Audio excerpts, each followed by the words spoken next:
হাদি ভাইকে কেন খুন করা হয়েছিল? দেখেন, এই বক্তব্যের কারণে হাদি ভাইকে মেরে ফেলা হয়েছে। ভাইরা যারা বলেছেন সকল দল মিলে আগামী 20 বছর নির্বাচন না হোক, না, এটা আমরা চাই না। আমরা নির্বাচন চাই। মানুষ গত 16 বছরে ভোট দিতে পারে নাই।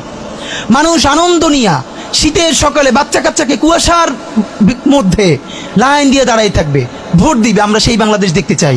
আমরা নির্বাচন চাই, নির্বাচন হতেই হবে। এই নির্বাচনকে বানচাল করবার জন্য দিল্লি থেকে শুরু করে আওয়ামী লীগ হাজার হাজার কোটি টাকা নতুন করে এখানে বিনিয়োগ করছে। নির্বাচন লাগবে। তবে আমাদের প্রশ্ন হলো, সেই নির্বাচনের ম্যান্ডেট হবে কি? এখানেই আমাদের কথা। কোন ধরনের আপোষ ছাড়াই নতুন নির্বাচন হইতে হবে জুলাই সনদের ভিত্তিতে। এইটাই আমাদের কথা। জুলাই সনদের ভিত্তিতেই নির্বাচন হতে হবে এবং জুলাই সনদের বৈধতা নির্বাচনের আগেই দিয়ে সেইটার ভিত্তিতে নতুন নির্বাচন হবে, যেই নির্বাচনের ম্যান্ডেট থাকবে নতুন সংসদে নতুন বাংলাদেশের জন্য আমাদের রাজনৈতিক দলগুলো মিলে নতুন সংসদে নতুন সংবিধান উপহার দিবে। যেই সংবিধান 72-এর বাকশালী সংবিধান, ফ্যাসিবাদী সংবিধান, যেই সংবিধানের কোনো ম্যান্ডেট ছিল না বাংলাদেশ রাষ্ট্রের সংবিধান করবার, কারণ তারা পাকিস্তান রাষ্ট্রের মধ্যে শপথ নিয়ে পাকিস্তান রাষ্ট্রের জন্য সংবিধান প্রণয়নের কথা বলেছিলেন, কিন্তু বাংলাদেশ রাষ্ট্রের কোনো ম্যান্ডেট তাদের কাছে ছিল না।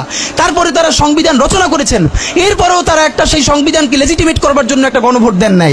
এরপরে যারা 73-এর একটা ভোট চুরির নির্বাচন দিয়েছে, সেই 73-এর নির্বাচনের ভোটের ইশতেহারের মধ্যেও তারা এই সংবিধানকে তারা লেজিটিমেসি দেন নাই, ইশতেহারে রাখেন নাই।